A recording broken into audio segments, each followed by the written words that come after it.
we've had you on many times. You join us very often. What are some of those big things maybe after an interview that are important? Because it seems that, a lot of people maybe can get that interview, but there's a lot of questions on what to do after. Sure.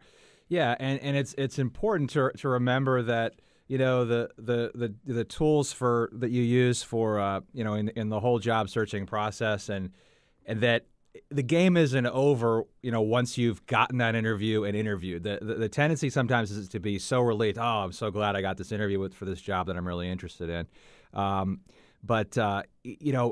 It's important to continue the things that you need to do that continue to put you in the best position to get that job.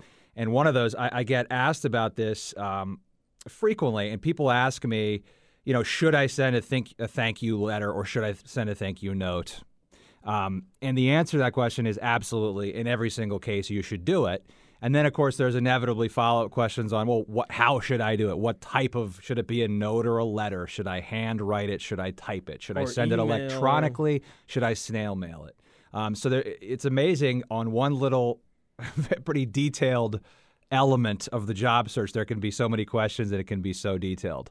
But I was trying to think of what could I talk about, because I've talked on the show about a number of, resume writing things and cover letter and interview coaching. So I came up with this because for whatever reason lately folks have been asking me about this. Well, it seems that, as you said, a lot of people go through an interview and they think, okay, wow, and because inevitably family, friends are going to say, well, how did it go? Right. And you tend to maybe want to give an answer. I got a second interview. I got the job. It went horrible. Right.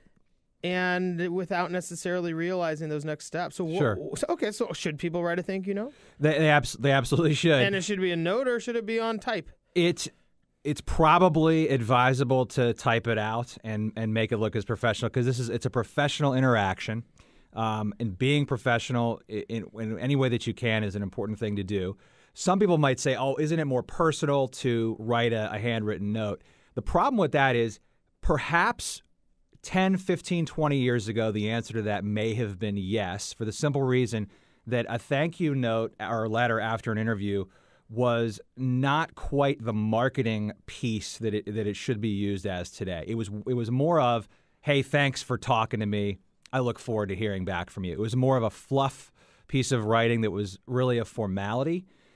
Today, to keep yourself competitive, you've got to use every possible opportunity to sell yourself and resell yourself. Mm-hmm. So that thank you letter should be used as an opportunity to do that, to sell yourself again, to reiterate things that you've pointed out in the interview, sort of the top things about you that will help you be successful in that next opportunity and help them solve the problems they're facing, et cetera. So typing it out is better. It's preferable to send it through the mail if you have, if there's going to be time to do that. That's the best thing to do. No singing couriers or anything like that? No, probably not. Unless it was like some really creative job, like a marketing job or something. Maybe something like, that's not a bad idea actually. But in general, if we're talking about like a business job, obviously you're having to be professional and formal. You stick to that. Stick to sending it through the mail if you can. Stick to typing it out and signing it just as you would a normal business letter. And probably go through and actually make sure your style guide, your style is right. Absolutely. That stuff is important as well. And just the way that you set it up. The thing about it that's interesting too is that remembering very simply that when I choose to do that, when I choose to write this letter, when I choose to send this letter, what am I subtly communicating to that employer? And that's why this is potentially a really powerful piece of writing, because what are you telling them when you make the decision to do this? When, let's say, if there's 20 candidates or 25, there's probably going to be a good number of those people who don't send anything at all. So right away, you're sort of setting yourself apart from a certain percentage of those people. But because you choose to send it, here are some of the things that you're subtly communicating to them, okay? I'm well-versed in business etiquette and protocol. I know how to deal with people, and I know how to win their trust. I'm a good communicator with excellent interpersonal skills. I follow through on tasks I've initiated. I will put forth extra effort for you and the company. I am determined to get what I want. So these are kind of the underlying things that you're telling that prospective employer when you choose to send the letter. And in some ways, what I hear you saying is, it doesn't. Even if they don't read the full letter, just by getting it, opening it, Yep. and seeing it, Yeah. you're communicating these Right. rather than saying, I mean, you're not writing in the letter, hey, Mr. Interviewer, just so you know, I'm very well versed in business etiquette, which is why I'm writing you this letter. Right. So you know that, right. Right. That'd be better in a singing telegram. Exactly. Well, and that's a good point too. You can never control whether somebody's going to look at your entire resume or your cover letter either. But if they do, here's some of the things that the letter is that a well-crafted thank you letter is gonna point out. Okay, in terms of the actual content. So what you want to do in the thank you letter, instead of the old traditional format of just saying thanks for talking to me, I look forward to hearing from you. If you do these following things in your thank you letter, your follow-up letter, it'll be more powerful. So highlight your qualifications and resell what you have to offer.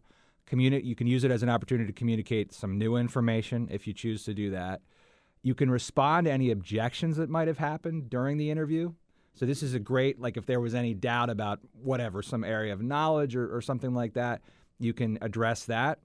Keep your qualifications in the manager's mind. That's another thing you can do. Distinguish yourself from other candidates, as I already mentioned, and it's helpful in building that relationship. So those are all specific things that you can sort of accomplish with that letter. And most of these are actual content-based things. So.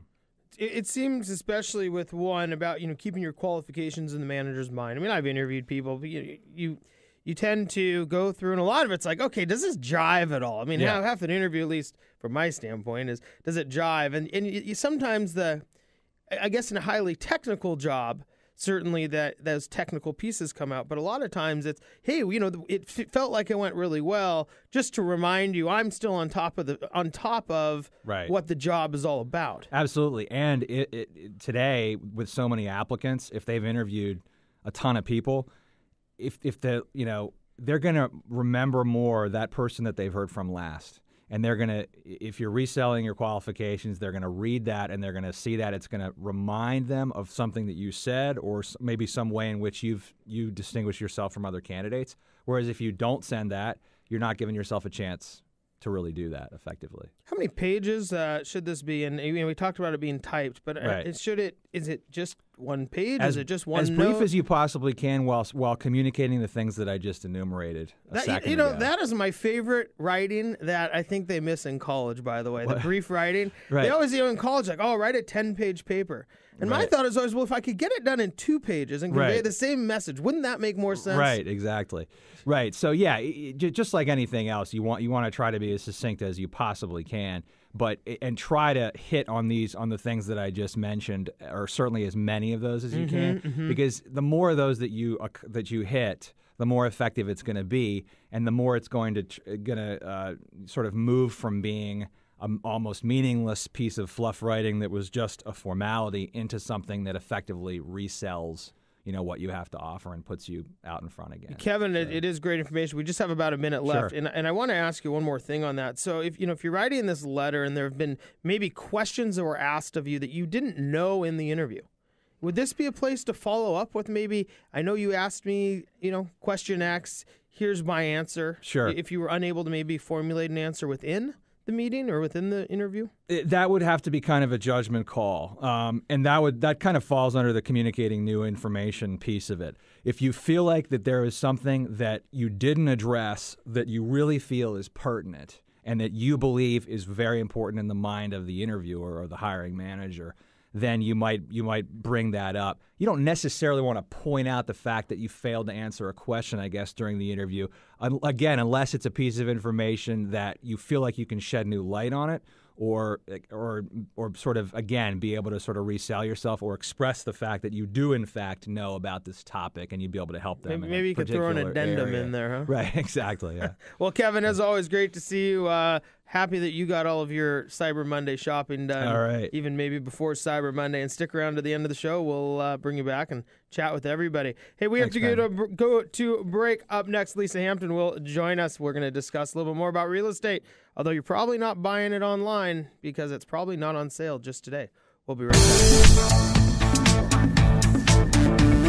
back.